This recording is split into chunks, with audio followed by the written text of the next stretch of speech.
First time my dad ever took me to the golf course, I was 13 years old.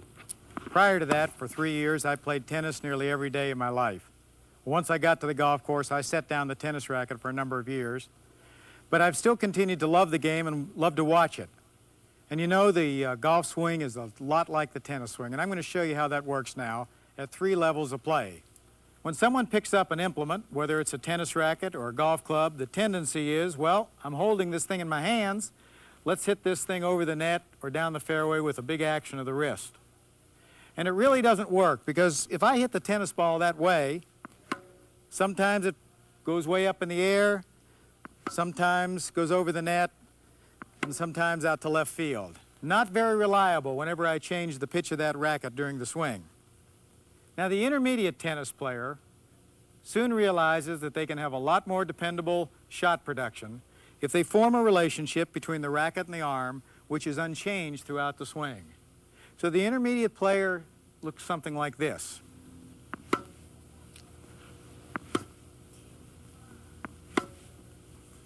It's fine to hit every shot over the net, have most of them land in play, but if there's no power, there's not a lot of fun, and you're not going to beat a lot of folks.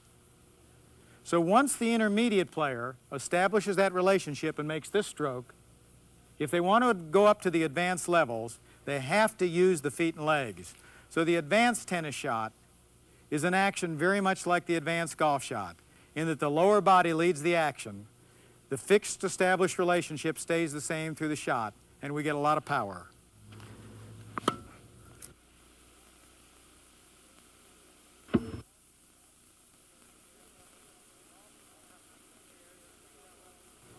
Now, if we compare the 3 levels of golf ability in terms of shot production to the 3 levels of tennis ability, we see the same thing. We see the beginning golfer go out to the course, lock the knees, and try to do the whole thing with the wrists. You've seen this plenty of times. Now, the intermediate golfer soon realizes that if they establish a relationship between club and arms that's unchanged during the swing, they can have accuracy.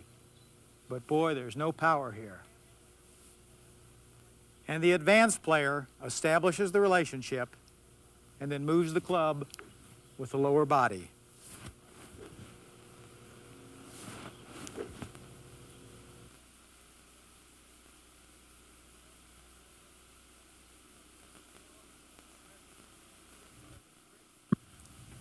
During the demonstration of these shots, you will hear a number of terms used repeatedly relative to the stance and club face position.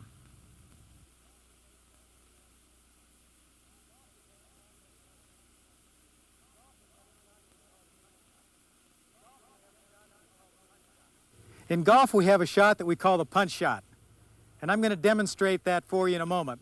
Not only how to produce it, but exactly how to set up to produce it. But the equivalent of the punch shot in tennis we've just seen, that's that forehand drive. So remember the elements when you practice in your backyard or against that wall with a tennis racket, and then bring it to the golf course, because you can play both games equally well. We're going to establish a relationship between the racket and the arms. We're going to hold that right through the shot and drive that shot with the feet and legs. So the way we accomplish that with a golf club, or in other words, the way we hit the successful punch shot, is we first start by gripping the club down on the shaft, maybe about 2.5, 3 inches. This is, of course, known as choking the club. But what it does is it creates a shorter implement. Everything else about the shot is the same, except that as a result of this change of grip, everything becomes smaller. We're standing closer to the ball. We're a little more seated. And most important, in the execution, what we want is a very limited swing. Now, the backswing is contained, but the drive with the feet and legs is full and powerful.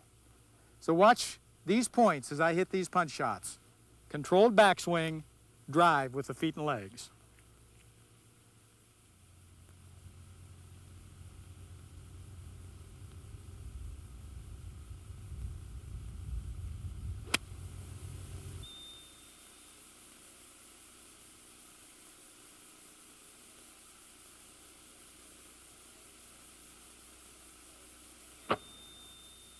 More than any other shot, the punch requires great leg action.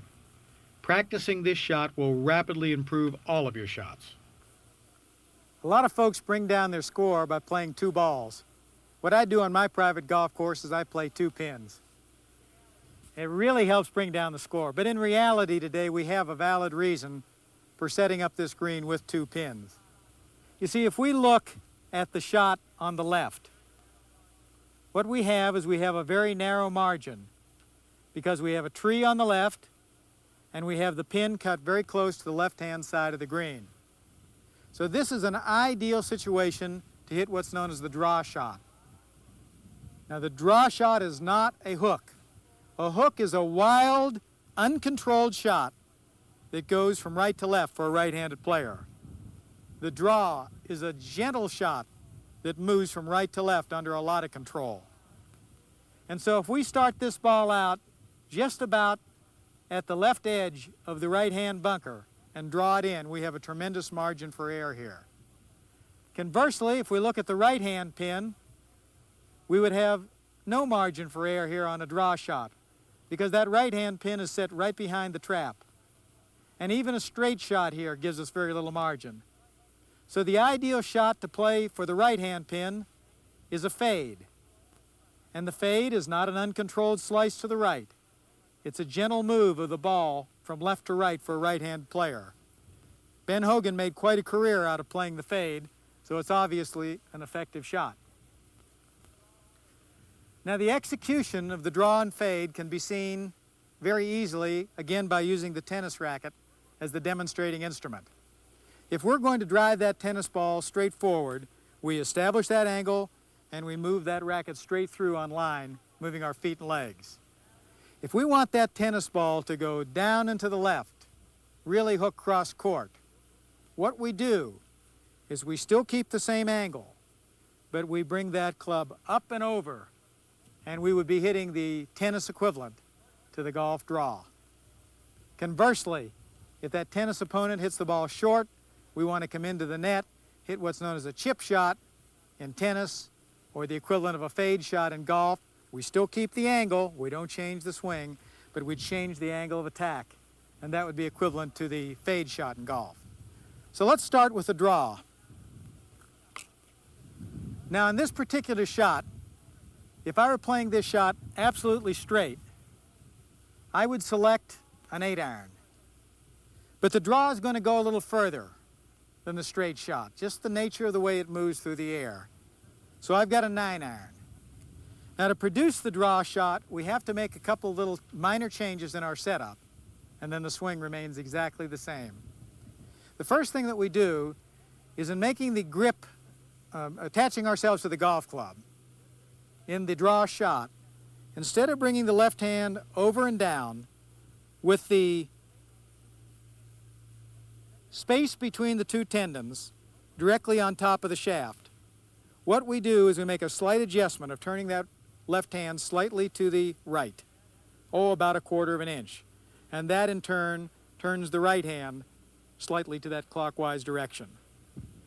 Now the second adjustment is in the stance itself. Instead of using the normal open stance that we would use to hit a 9-iron in a straight flight pattern, we close the stance ever so slightly. And what this is going to do is change the angle of attack where the club is going to come across the line, impart a gentle left-hand spin, and bring that ball in from right to left. So with those 2 minor adjustments and no change in our swing, here's what the draw looks like. After I get in proper position to hit the draw shot, my key thought, perhaps more on the draw than any other shot, is keep that chin back. That allows me to make the full inside turn, make the good aggressive move at the ball, and still keep the club inside the line. Now that we've taken a look at the swing itself, let's take a closer look at the relationship between the club head and the ball. Because the stance has been altered, we see that the path is more from the inside.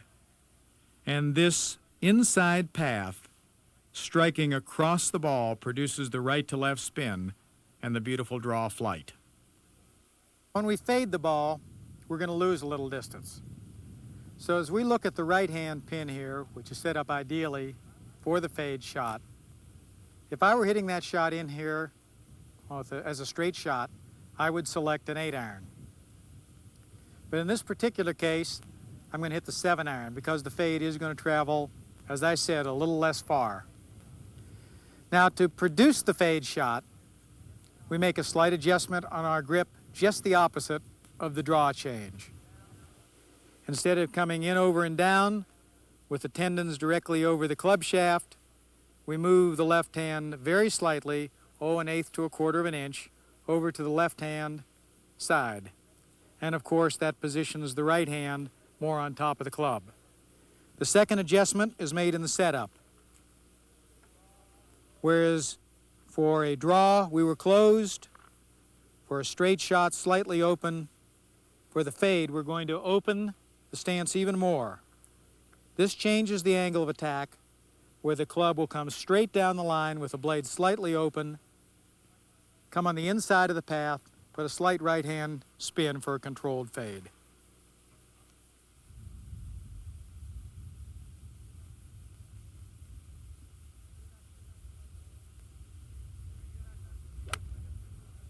Now, you're not going to see much difference in this fade swing than the straight or draw shot, because it's all in setup. But as we take a closer look at the relationship of the club head to the ball and the fade, we see that the angle of attack is somewhat different. The club is open, coming straight down the line, and this openness produces this beautiful but controlled left-to-right spin that the fade is all about. You know, there's a lot of occasions, particularly when you're playing with any kind of wind, because whether it's side wind, tailing wind, or into the wind, you want to keep the ball down low, and so there's a lot of occasions to hit what we call the knockdown or low shot in golf. Now, as we know, we only have one golf swing, and that's that automatic golf swing that you've already learned. So how are we going to hit the ball low? We're going to change the angle of attack. And the way we do that is merely make a little adjustment in our original starting position. So in this case, I'm using a 6-iron. But as you'll notice, when I set up this shot and move the ball back to the right in my stance, which will be easy to see, what we've effectively done is remove some of the loft out of the 6-iron. So we're hitting really the loft of, say, a 4-iron. Now, there's no other changes in the swing, the action, the head position, everything remains the same. Except if you'll notice that that ball is well back to the right foot.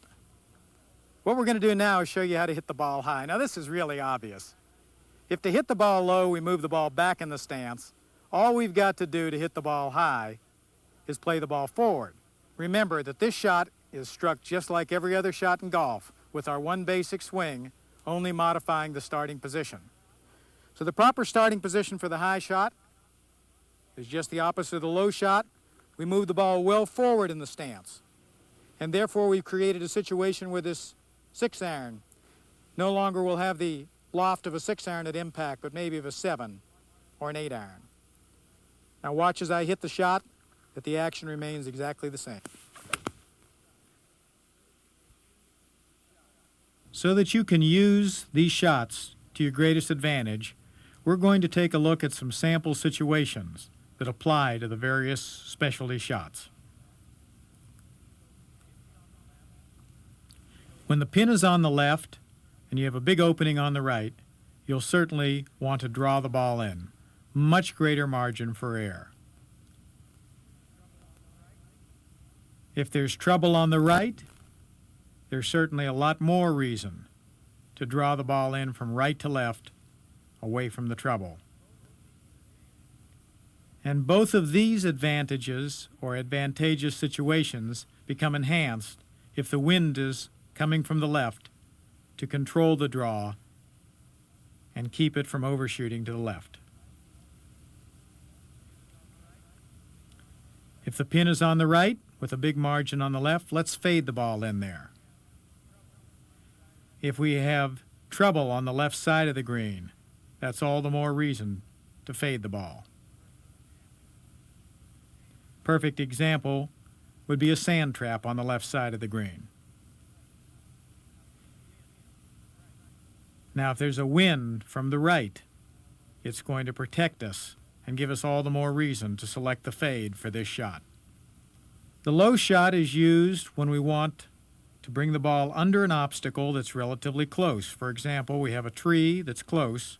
We can't get the ball up and over, so we play the low shot under the tree. But primarily, the low shot is used in any sort of a windy condition. We don't want to get the ball way up, either downwind or upwind or crosswind, so we select the low shot for most windy situations. The high is just the opposite.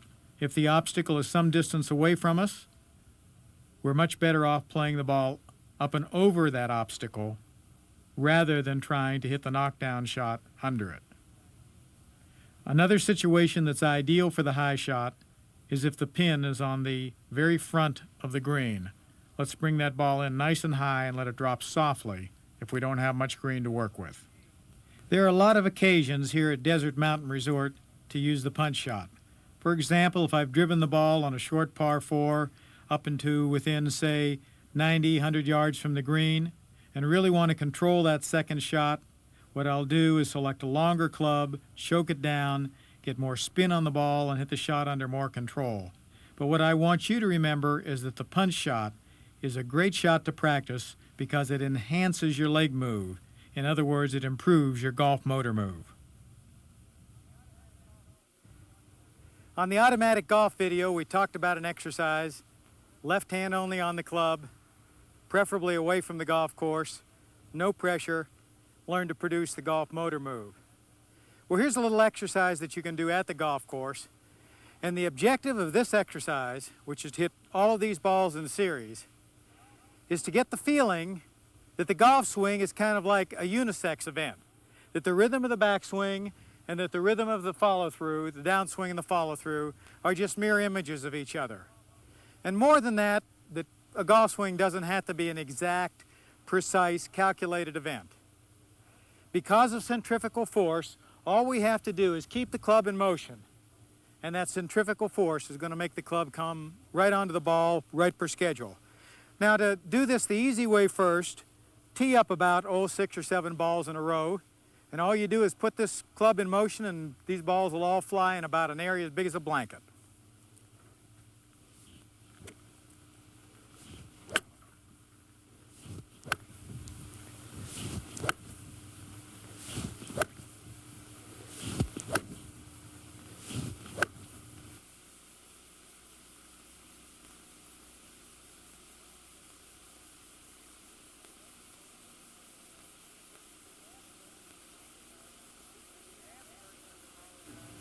Now, the advanced version of this exercise, we remove the tees, maybe put another ball or 2 down in line, and same action.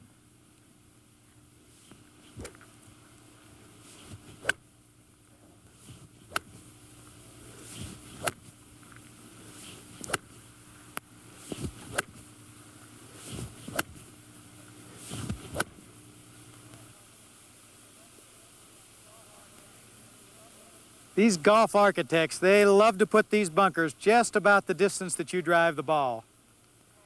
Well, fortunately, when this ball goes into a fairway bunker, it's probably going to come in at a low trajectory, it's going to bound, and it's going to sit up pretty well.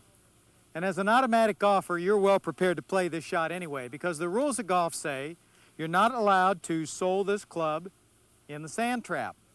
And since in every full shot we hit in automatic golf, we keep that club off contact, we're just light years ahead. Actually, I love to throw some balls into a fairway bunker and play this shot for practice. Because to play this shot well, it's just like the punch shot. You must drive with your feet and legs. If you try to scoop this thing out with your hands, you're just going to be nowhere. So what are the elements? The automatic golf swing, keeping the club off contact, chin pointed to the right, and this thing will come out of there just like it was sitting in the middle of the fairway. As we watch the proper execution of this fairway bunker shot, we can understand why it is so valuable to practice this shot. Notice how concentrated I am in keeping my chin back to the right until well after contact. That's the only way that you or I can hit this shot successfully. It is only well after contact that that right shoulder finally brings the head up.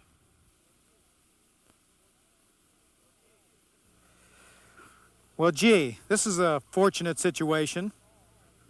Not only did this ball get in here without bearing, but if you'll notice, I got in here without any footprints.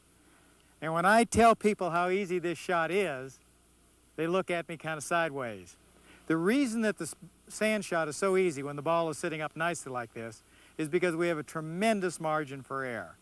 It doesn't make any difference whether we contact the sand 2 inches behind the ball or 2.5 or 3 inches behind the ball. As long as we make this club pass under the ball, that ball is going to come out nice and soft and land up somewhere near that pin. Now, in the process of making it easier for the club to go under the ball, you'll notice that I've rolled the toe way to the right. In other words, I've opened the blade of the club. And therefore, the overall height of the club is much lower and will pass under the ball that much easier.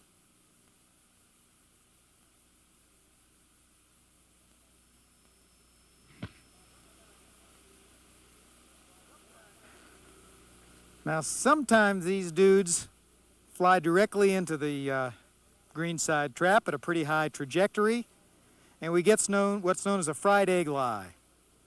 Now, this thing is a little more difficult to extract because the ball is already submerged in this little conical depression.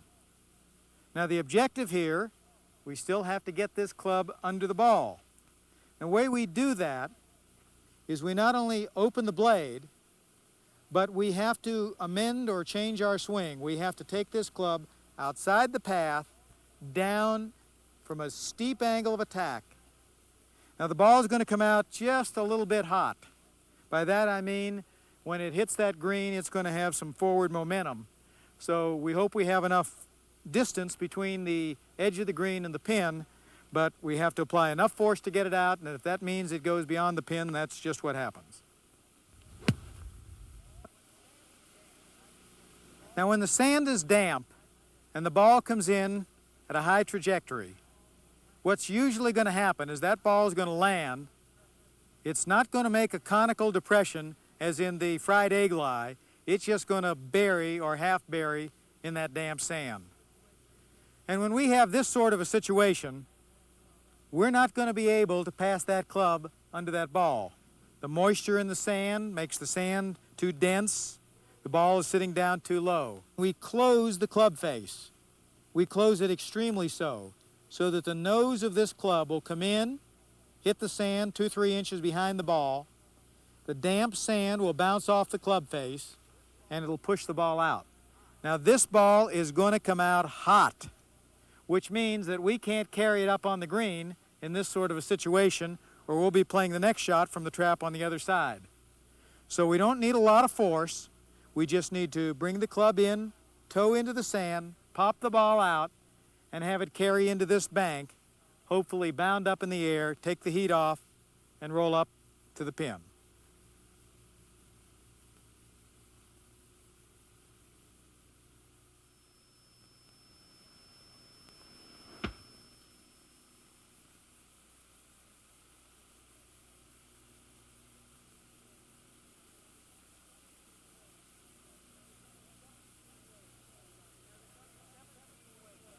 Now, there's only 17 ways that this shot could have happened.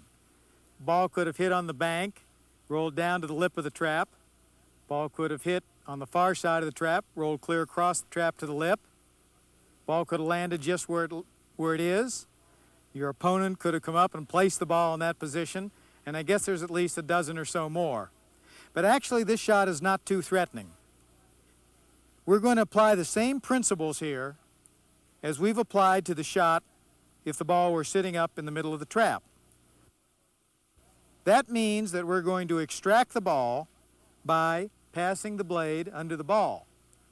What it is unlikely that we're going to do is pass the blade under this bank. So this blade is going to come pass under the ball. It's going to get into the bank, it's going to stop, but that's going to have relatively little effect on the shot because we're already going to make contact with the sand well behind the ball. the ball hopefully is going to come up nice and light, get real close to the hole there.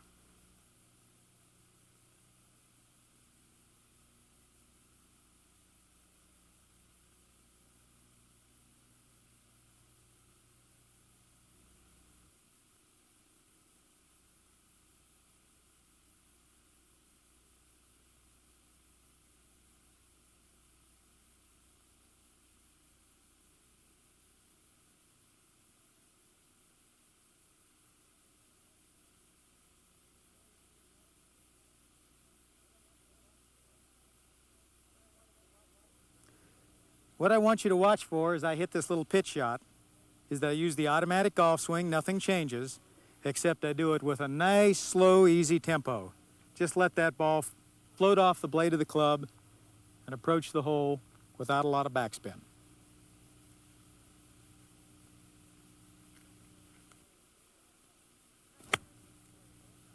There's a second way we can play this shot. If there's no trap between us and the pin, and we have some nice smooth terrain, we can play what's known as the pitch and run shot. To play this shot, we select, I've got an 8-iron instead of that pitching wedge that I used on the normal pitch shot. To play the pitch and run, the action is the same, but we're going to let the ball carry short of the green this time, bound up on the green, and hopefully run in the hole. The pitch and run, which we just looked at as a shot that can be used from 30, 40 yards out, is also a shot that can be used from the edge of the green. Now today we're going to deal with two ways to play this little shot of, maybe 15 yards. One of the ways will be the pitch and run, and the other we'll call the chip. But the chip has so many elements like the putt that we're going to come back and show you that after we show you the correct putting mechanics. Now, when we make a shot this small, we are reducing the scope of the golf swing so much that it's very easy to see what really happens. The action is slow, the scope of the action is quite small. So let's take a look at this golf club and analyze how we can hit these shots quite reliably, time after time, where they're going to go online or very close to online without any question about the fact that we're going to hit at least a pretty good shot. If we take and during the course of our backswing, swivel that club open, then during the course of the downswing, what do? We have to swivel it closed. And if we do that just right, the timing is perfect, we're going to hit a straight shot. But if our timing is a little off and we make contact there or there, we're going to hit a crooked shot. So the first element of having a good, reliable short game is to make certain that that club stays on line during the course of the whole action. Second thing is that if we change the pitch of the club by scooping with our wrists, then we only have 1 point in which we can make good solid contact. If we're a little late or a little early, we don't have good contact. So the second principle is that we're going to keep this club moving low and level. And we can accomplish that through either the pitch and run, or the chip shot. In the pitch and run, we use our lower body and we simply establish that club relationship and do the whole thing with our lower body. It's real questionable whether putting is an art, a science, or a religious event. But no matter what it is for you, the first thing you got to do is know your putter intimately. And the first thing that you'll notice about this putter of yours is that if it's made properly, that there's loft built into the putter. In other words, we have a degree of angle away from the shaft in the same way we would with a 2 or a 3-iron. Now, without dealing with how much loft is correct, because there's no exact formula there, let's discuss why the loft is built into the putter. If we're trying to roll the ball along the ground, it seems that there'd be no reason to have the loft. The reason that we have a loft is that the very first thing that happens when this putter head strikes the ball, particularly if the putt is of any distance, is that the ball actually, because of this loft, leaves the ground very slightly. And when it restrikes the green, it then develops that beautiful end-over-end spin that makes the ball die into the hole instead of lipping out. So the first principle of putting is that we want to maintain this loft throughout the putting stroke. And therefore, we have to move the putter head and our hands at the same speed. You see, if we move our putter head faster than the hands, we have a stroke that looks like this. And there's only one point at which we can strike the ball when the correct amount of loft is there. Principle number 2 of putting, we borrow from the little pitch shot that we just hit. If we take and roll this putter open on the backswing, we have to make a residual closing action when we make contact. And if we're just a little bit off, we're going to hit that putt way offline. So principle number 1 is to maintain the loft by moving the putter head and the hands at the same speed. Principle number 2 is to keep that blade on line throughout the whole putting stroke. Let it follow its natural arc, no opening and closing, or closing and opening during the stroke itself. Now the grip in putting is a tremendous departure from what we've been using in the rest of the automatic golf shots. We position our entire hand, right hand, in contact with this putter grip. And the way we do that is we put the right hand on first, just the opposite of the normal gripping. So we get all of these fingers right on the shaft and this thumb right up on top of the shaft. After we've positioned the right hand, we then bring the left hand over, and the forefinger of the left hand comes over the little finger of the right hand. The thumb of the left hand is right on top of the shaft. Now when we lower that down to the ball, it looks like this.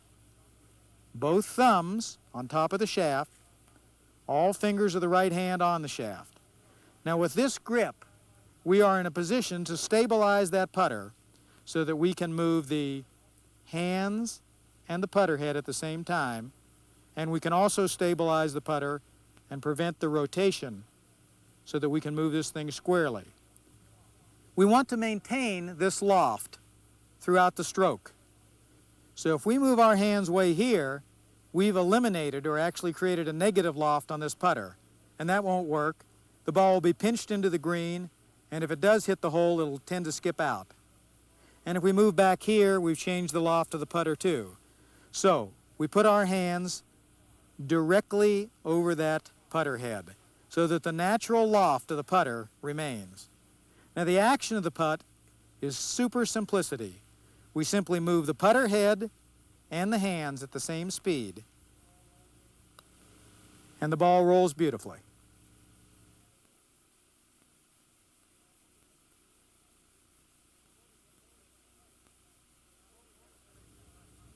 Before we demonstrated the putting, I promised you another method to play these little shots from the fringe of the green. Now we've already showed you the little pitch and run shot. What I'm going to show you now is the chip using the putter grip. Now from this distance, on these little easy shots, you should hole out pretty frequently if you use this method. Now we grip the club for this little chip shot in the same way that we did with putter. And that means that we're using here, in this case, a 7-iron, and this is the first time in the automatic golf video and all through the early parts of this video that we've taken a club other than a putter and changed the method. Now the reason we do this is that the distance is so small that we don't need to create dynamic action in the shaft. All we need here is a reliable repeating action. The elements of putting are here, so we use a putting grip. And remember how that works? We put all of the fingers of the right hand on the club, and then we overlap the left hand with the forefinger of the left hand overlapping the small finger of the right hand, and both thumbs down the shaft of the club. Now it'd be a good idea to shorten that club a bit, maybe choke it down about 3 inches will be fine. And then all we do is use our putting stroke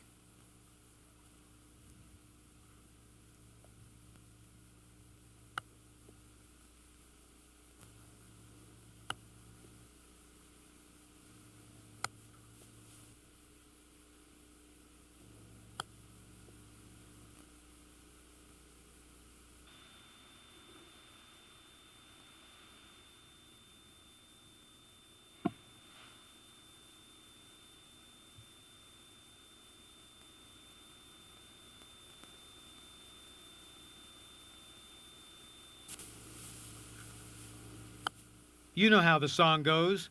I get by with a little help from my friends.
Let me share with you 3 secrets of great putting.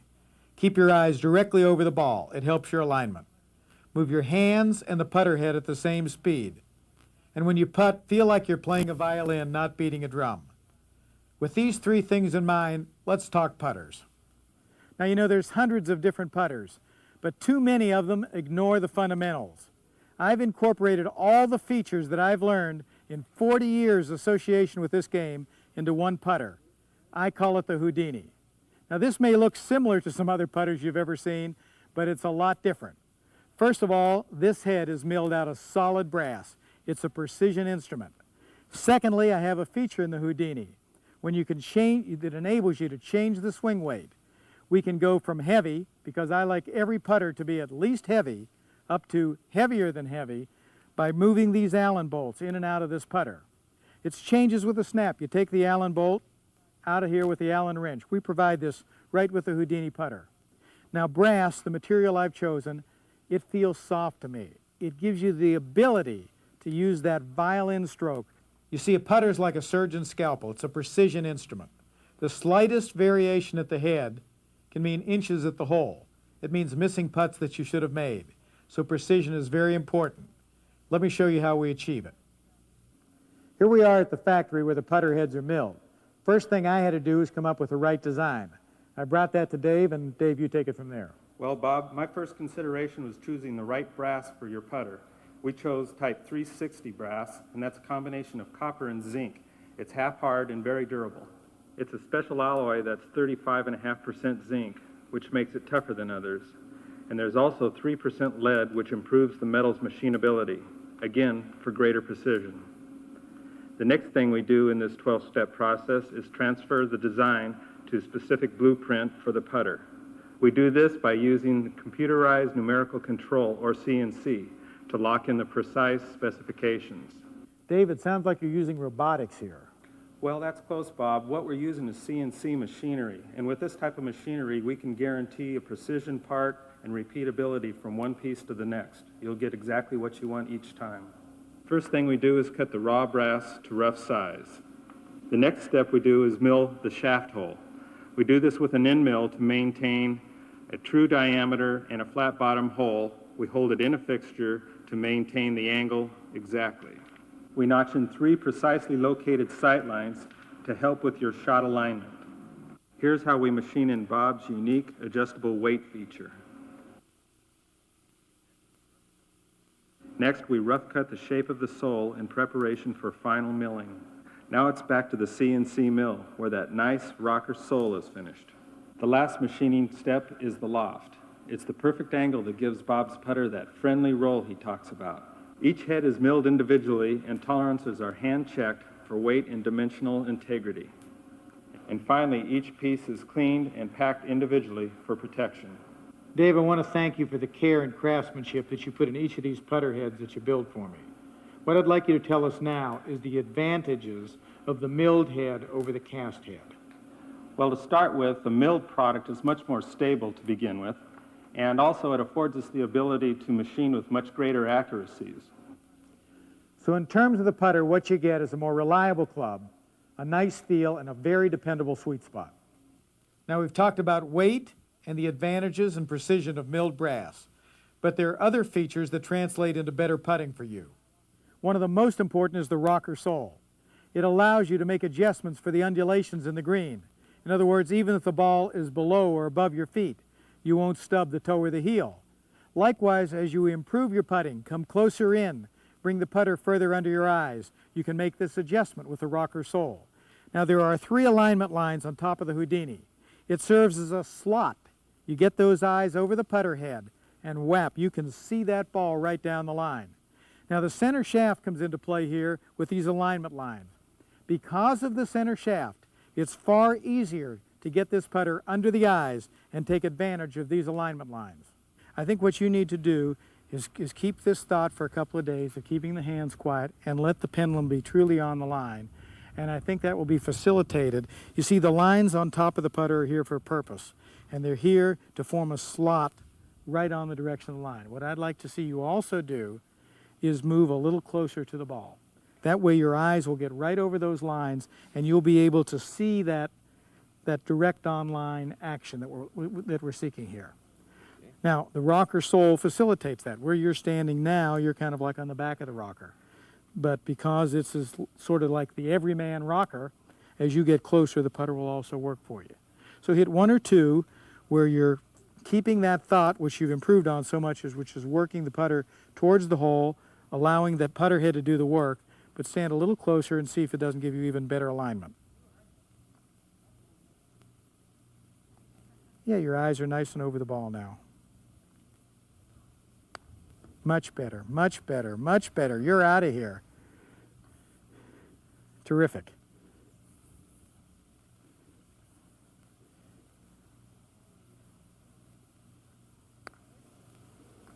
Wait a second.